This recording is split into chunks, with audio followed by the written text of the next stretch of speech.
Emotions are so important for our psychological well-being. They really do help to organize our world and our relationships and really how we might respond. Hi, my name is Angie and I'm a counselling psychologist based in independent practice in central London. And in this short little video today, I'd like to talk a little bit more about our emotional well-being, why it's so important for us, and particularly at the moment. And then also a top tip, kind of a technique to help us just really reconnect with ourselves in that deeper space, to really identify what we might be feeling, where we're at, so that we can therefore then respond in healthy and appropriate ways to that emotional space. So firstly, just to say, emotions are so important for our psychological well-being. They really do help to organize our world and our relationships and really how we might respond to those contexts or those relationships. They really influence how we process our experience and how we begin to make sense of what we are going through.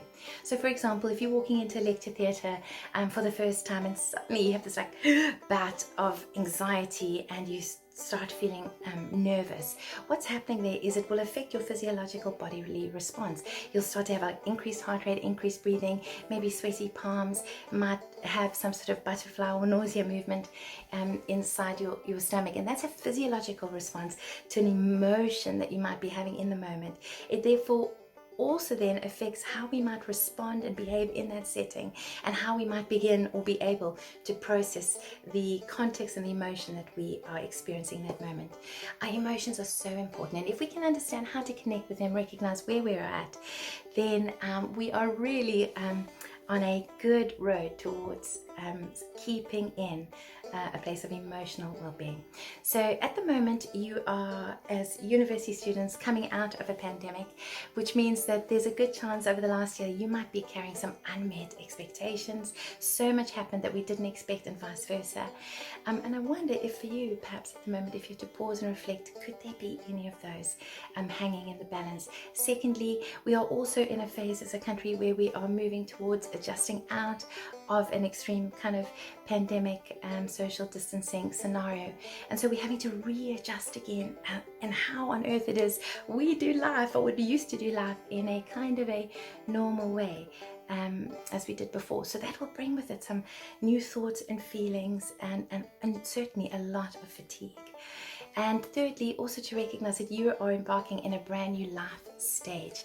This is wonderful. You as you've taken a step from perhaps school or a year off, for many of you, you're now embarking into a new level of autonomy and sort of self-learning.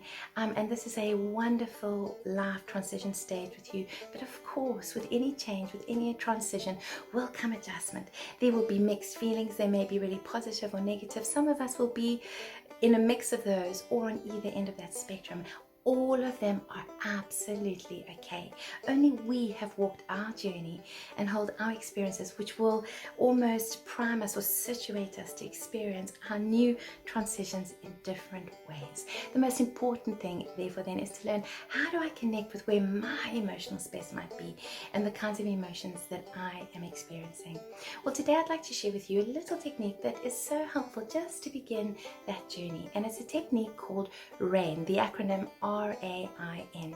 And the first thing that we can begin to do is the R stands for the word recognize. So if you could pause for a moment and just recognize for a moment. If I draw attention to sort of my internal space, you might want to do that with me right now. You could close your eyes, draw attention. What is going on for me right now?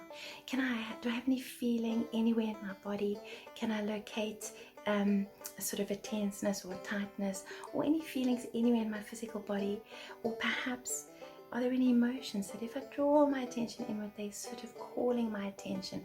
Perhaps it's an experience or a thought or an interaction or a reflection that you've had that sort of draws your attention toward it. Pause for a moment, recognize, what is it? What is it about? Is there a feeling?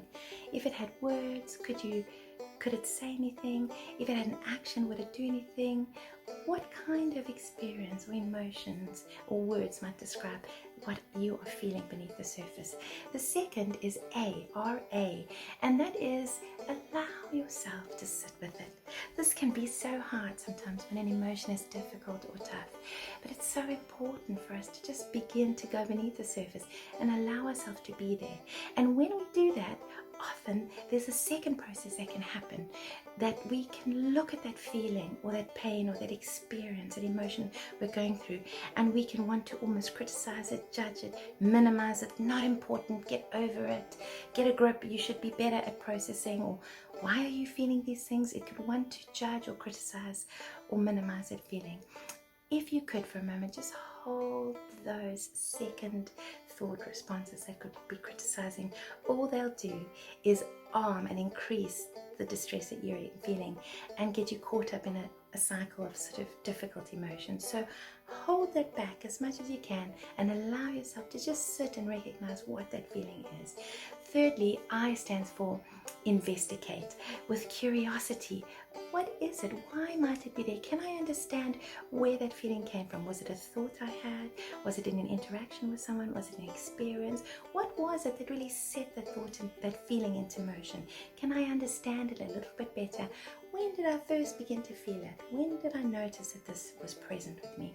So I want to understand it a little bit more, investigate. And in the last one is nurture. How can I nurture or offer some care to that space? Now that I understand what I'm feeling a little bit more as to why it might be there, that gives me permission to have that feeling and hopefully more and more accept that feeling that I'm going through. And now then offer some care, some tenderness, some compassion, some kindness really to that emotional space. And that might be by doing some of the bits that the other videos in this series have offered, like mindfulness. Maybe it's looking after yourself in terms of nutrition. Maybe it's loneliness and looking for steps out to connect with others, or reach out to one of the agape helpers or a student counselor in your uni. And look for the ways to nurture and provide care as you now begin to identify what it is that's there beneath the surface. Thank you.